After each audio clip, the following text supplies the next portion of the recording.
Imagine it's 1946, and the governor of New York, Thomas E. Dewey, is standing in this remote, ancient white pine forest in the Adirondacks. Right. And he's preparing to dedicate a World War II memorial. But there's no bronze statue, there's no manicured town square. The monument is quite literally a plaque bolted directly to a massive, living, towering white pine tree. Today, we're exploring the life of the man who put it there, Ernest Wells Blue. And we're examining why his life serves as, really the ultimate masterclass in a concept we call high agency. So welcome to the FBS Podcast. Yeah, thanks for having me. And for those tuning in who are accustomed to our strictly modern business strategy topics, today is a bit of a departure from the norm. We're looking at a historical case study, but it's one that perfectly embodies the core concepts of the Forest Business School. It is a deliberate departure, yeah. And I think a really necessary one.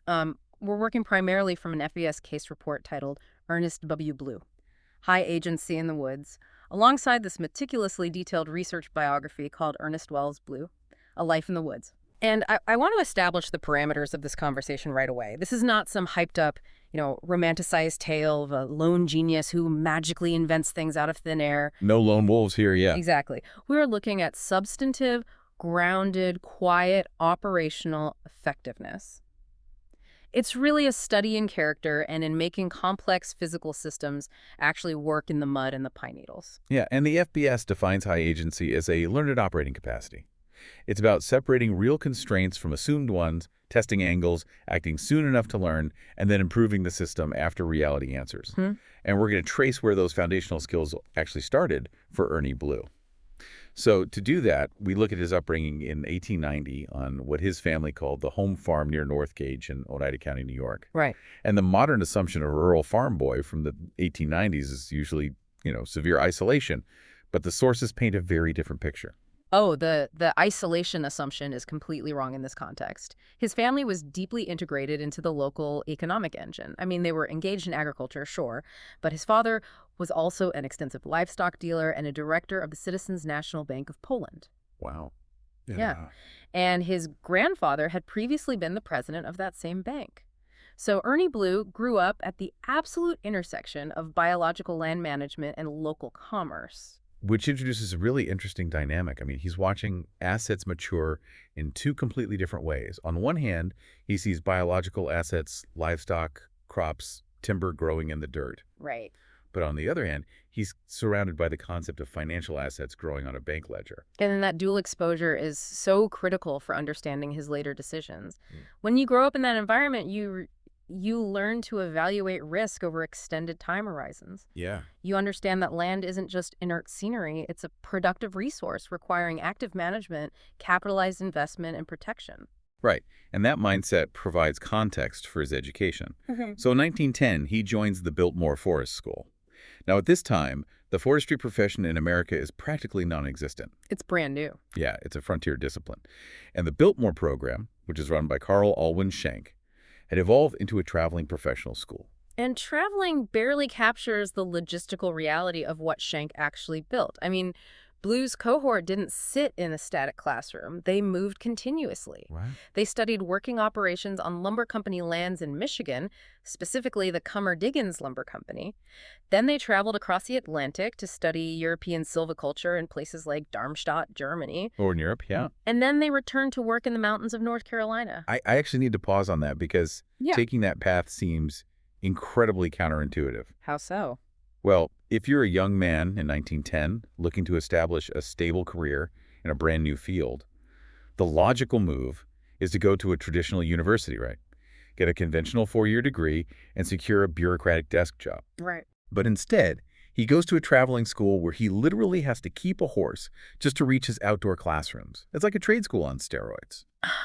What is the strategic value in taking such a massive institutional risk? Well, the value is what the FBS report terms practical range. The risk is only high if your goal is academic prestige. Oh, okay. But if your goal is operational usefulness, it's the most calculated advantage you can create. Let's look at the contrast in what he was studying. In Michigan, he's witnessing industrial, cut-and-run American logging, massive short-term extraction. Yeah, just clear cutting. Exactly. Then he goes to Darmstadt, Germany, And European silviculture at that time was based on centuries of meticulous, sustainable yield management. They had forests that had been actively cultivated for hundreds of years. So he's seen the two absolute extremes of the profession. Yes, and he's doing the physical work in both environments. The sources outline that these students are doing heavy timber cruising. And for those unfamiliar with the era's terminology, timber cruising was the grueling work of hiking through unmapped woods, right? Establishing sample plots and mathematically estimating the commercial board-foot volume of standing timber, using essentially just your eyes and a rudimentary hypsometer. Yeah, they were building logging roads, operating sawmill machinery, surveying. When you have physically executed the work in both an extraction-heavy American system and a long-term European silvicultural system, your toolkit for solving future problems is exponentially larger. Then say a theoretician who has only read about one model. Exactly. Was like a classically trained architect taking a job, pouring concrete on a commercial site. He's not doing it for the prestige. He's doing it to understand the exact curing time, the slump, and the rebar placement of the foundation he's eventually going to build a skyscraper on. That is a highly accurate comparison. Shang's philosophy was entrepreneurial forestry. He wanted to graduate men who could be immediately useful to landowners facing actual biological and financial constraints. And we see that usefulness tested immediately. So Blue graduates in 1911, does some cruising for a paper company, and then in April 1912, he enters state employment. And his entry point is fascinating. It really is. He takes a job as a laborer at a tree nursery, earning 22 cents an hour. Okay, let's unpack this. An internationally educated forester, trained in Germany and North Carolina, taking a manual labor job planting seedlings for pennies. The status disparity there is massive. Why make that move? Because high agency prioritizes access over optics. The FBS principle here is status versus usefulness. Blue recognized that the state system was going to be the dominant force in Adirondack land management. I just needed to get in the building. Right, he needed an entry point. He didn't demand a title commensurate with his Biltmore education. He identified an open door, took it, and made his operational capacity undeniable. It's like taking a job in the mailroom of a tech startup just to get in, and a week later, you're debugging the core software. And it pays off almost instantly for him. A young forester named Robert Rosenbluth was directing state institutional forestry work at the time. And he was trying to prove a highly controversial theory, that state prison lands could be actively managed using inmate labor. Right. He observes Blue's competence at the nursery and taps the 21-year-old to be his principal assistant for an experimental prison forestry program at Clinton Prison in Dannemora. And managing a remote, unguarded inmate camp at age 21, a camp the inmates actually nicknamed Camp Blue.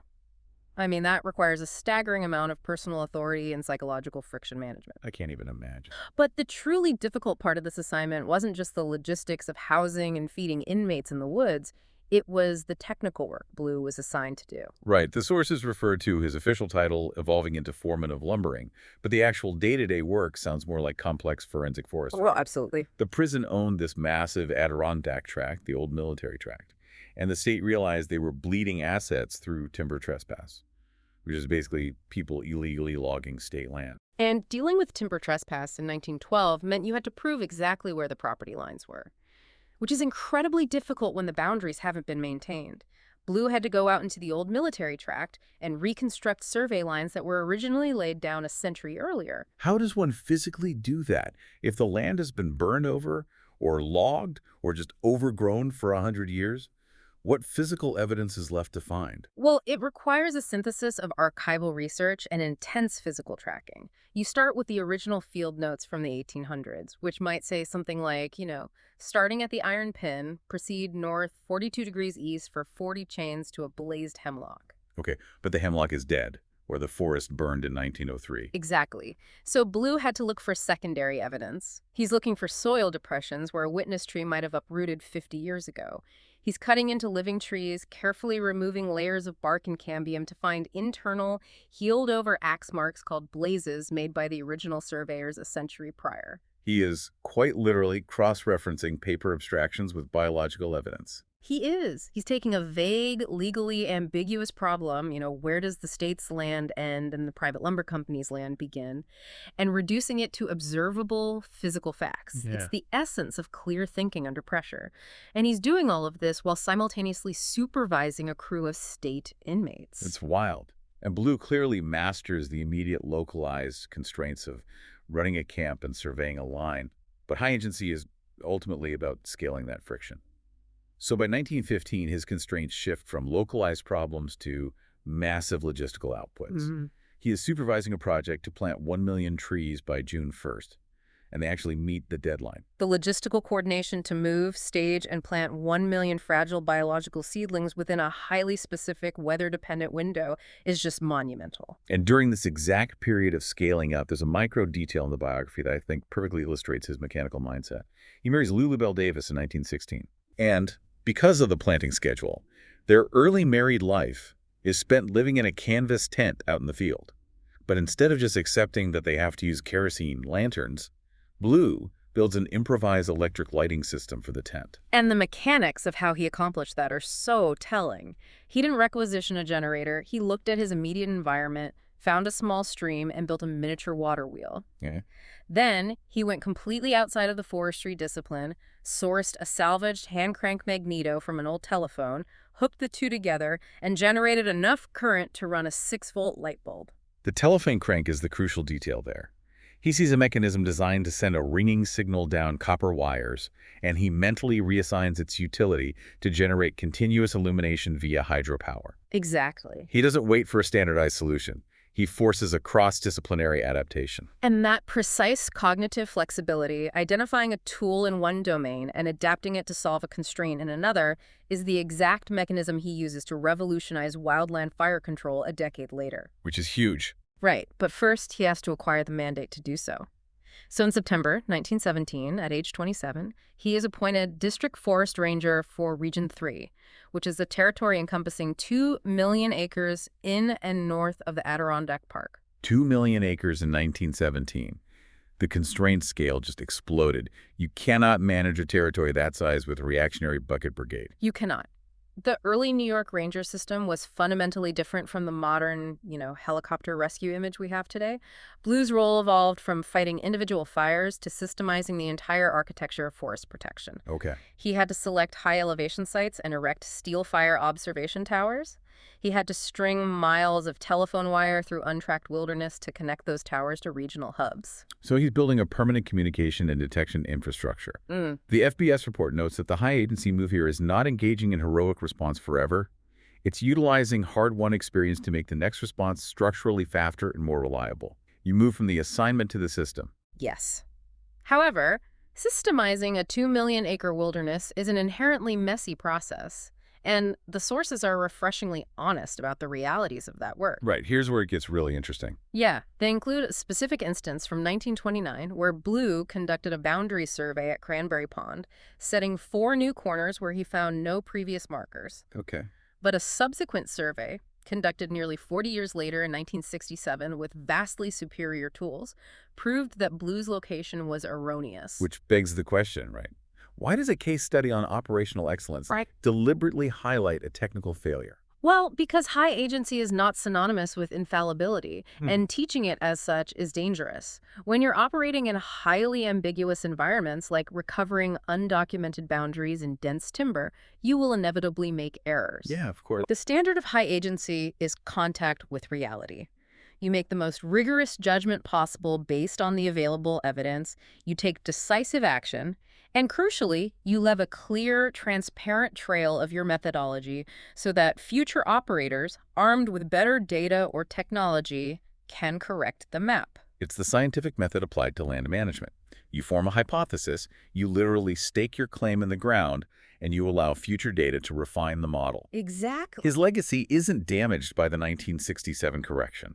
His legacy is the fact that he was out there driving the stakes in the first place, so a system could eventually exist. And that systematic drive leads directly to his most profound operational impact.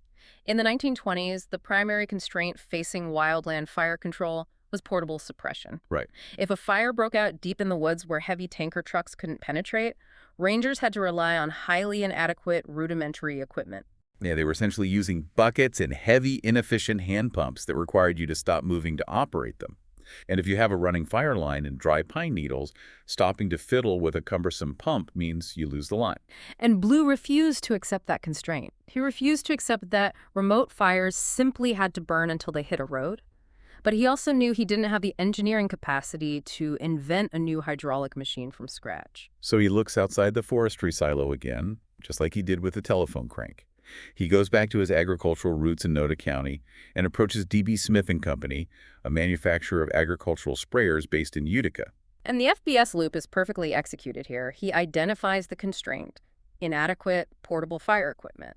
He challenges the default assumption that the solution must come from within the forestry industry. Yeah, right. He identifies a new angle: agricultural chemical sprayers. And he begins testing an adaptation. He focuses on a specific mechanism, the 5-gallon hand trombone pump. Now, mechanically, why is a trombone pump so vital for fighting a wildland hotspot? Well, a standard single-action pump, like a bicycle pump, only pushes fluid on the downstroke. It's intermittent. A trombone pump utilizes a sliding double-action brass cylinder with internal check valves. Oh, so. Yeah, it pushes water on both the forward stroke and the backward stroke, creating a continuous pressurized stream.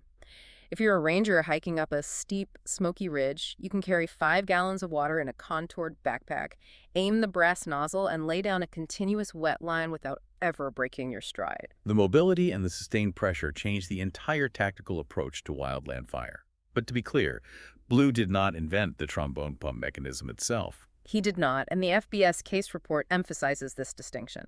D.B. Smith and Company already held a 1921 patent for a portable hand sprayer designed for agricultural crops.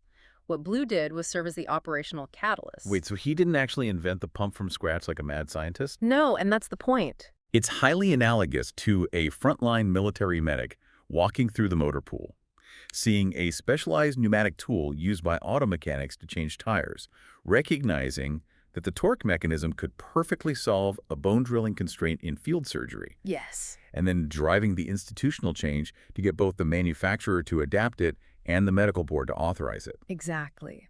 Blue brought the brutal physical realities of the forestry environment to the manufacturer in Utica. They worked together to refine the agricultural tool into a ruggedized firefighting apparatus. By 1928, D.B. Smith had filed a specific patent for a backpack fire extinguisher. Wow. But Blue's most difficult work was the institutional friction of adoption.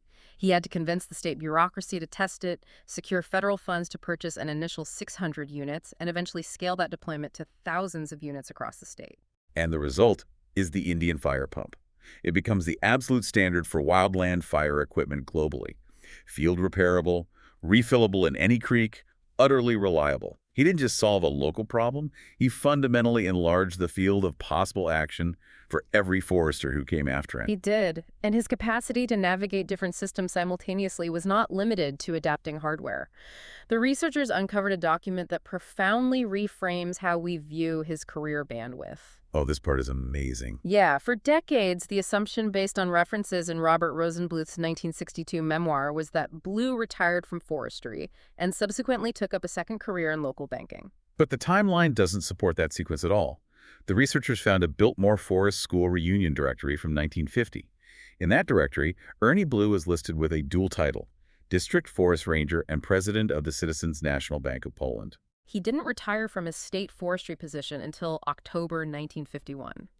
This means that for a significant portion of his late career, he was actively running a massive 2 million-acre state ranger district while simultaneously serving as the sitting president of a national bank. That dual mandate is staggering.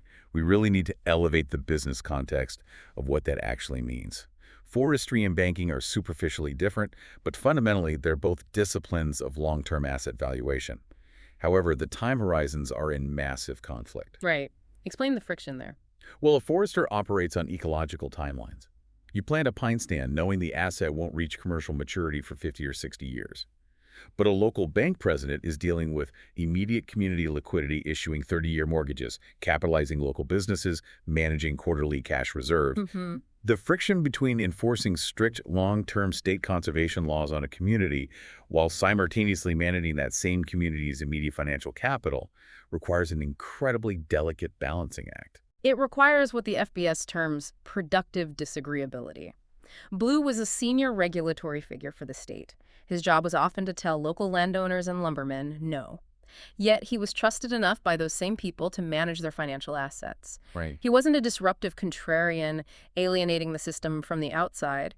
He was deeply embedded within two highly rigid institutions, the state government and the federal banking system, and he leveraged his credibility in both to ensure the community's economic and ecological survival. He wasn't just stationed in the village of Poland. He was the structural linchpin of both its canopy and its commerce. But a life built on that much substance inevitably intersects with profound tragedy, and the sources detail a deeply personal loss that occurred right at the height of his career. Yes. Ernest and his wife, Lulu Bell, had 3 sons. Their son, Malcolm Leonard Blue, born in 1920, became a second lieutenant in the U.S. Army Air Forces during World War II. He served as a navigator on a B-24 Liberator bomber. And on June 2, 1944, just days before the Allied invasion of Normandy, his aircraft was shot down over France. Malcolm was killed in action at the age of 23. The devastation of losing a son in that manner is unimaginable. But how the Blue family chose to memorialize Malcolm provides really the final defining insight into Ernest Blue's character. In a 1940s rural town, the standard protocol for a war memorial is a bronze statue in front of the municipal building or a stone obelisk in the town square. Right. The Blue family rejects the municipal default. In 1946, they dedicate a memorial in a place called Cathedral Pines. And Cathedral Pines is a highly specific ecological site. It's a remnant stand of exceptionally massive, ancient white pines.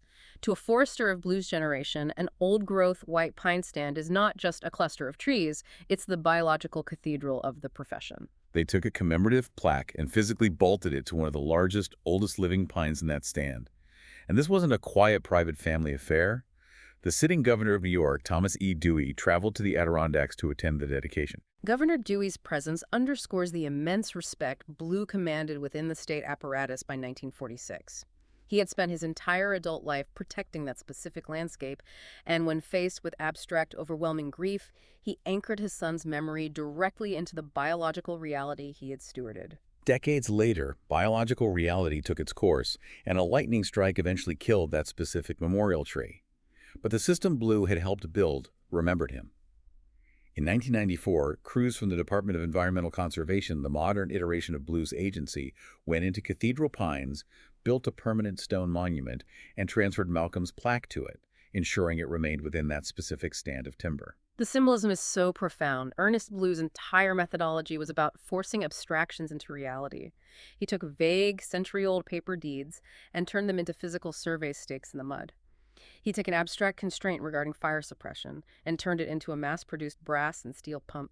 And he took the abstract horror of war and grounded it in the oldest living things he could find. It's beautiful.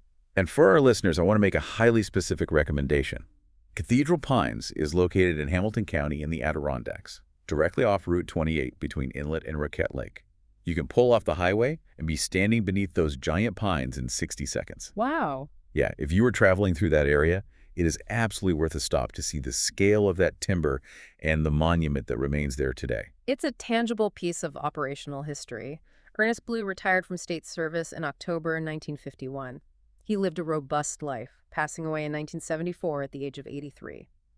The family archives note that in December 1973, just months before his death, the 83-year-old Blue made one final trip into the woods to cut a Christmas tree. Grounded in the physical work to the absolute end. To the end. So what does this all mean for us today? We step back from the Biltmore travels, the forensic surveys and the burned-over tracks, the agricultural fire pumps and the bank ledgers. When we distill this narrative, Ernest Blue's career is the definitive operational blueprint for high agency. It proves that high agency is not synonymous with loud disruption. It can be a quiet, public-spirited, and highly durable trait. It is fundamentally about clear thinking, a bias toward physical action, the cognitive flexibility to find cross-disciplinary side doors, and the willingness to grind through the unglamorous institutional friction required to make a new system permanent. He didn't accept the limitations of the tools he was handed, and he didn't wait for a higher authority to invent better ones. He enlarged the field of possible action for his entire profession. And that's why the Forest Business School developed this specific case study. The FBS Podcast is a core component of the Forest Business School's commitment to helping mid-career professionals in forestry and wood products learn from the historical realities of the past to build more resilient, efficient systems today. We analyze these case studies not for historical trivia, but to extract the underlying operational blueprints. And if there is one specific blueprint to extract from Ernest Blue, it's the immense leverage gained by crossing boundaries. He refused to remain isolated within a forestry silo. He analyzed the mechanisms of correctional labor, agricultural manufacturing in Utica, and federal community banking, and he synthesized all of them to solve the constraints directly in front of him. It always comes back to the medic borrowing the pneumatic tool from the auto mechanic. Exactly that dynamic. So I want to leave our listeners with a final provocative thought to mull over, building directly on Blue's legacy. Ernest Blue achieved his most massive operational impacts by looking outside his own immediate discipline. Look at the daily, intractable constraints in your own operation right now. The bottlenecks that your industry tells you are just the cost of doing business. What completely unrelated industry, perhaps operating right in your own backyard, has already perfected the exact mechanical tool or structural system you need to eliminate that constraint? Are you banging your head against a forestry problem when the solution has been sitting in an agricultural catalog in Utica for 5 years? Find your Indian fire pump. Find your side door, because when you're operating out in the muddy waters, the pristine boardroom is not going to hand you the solution. You have to go out, find the pieces, and build it yourself. Thank you for joining us on the FBS Podcast. We will see you on the next deep dive.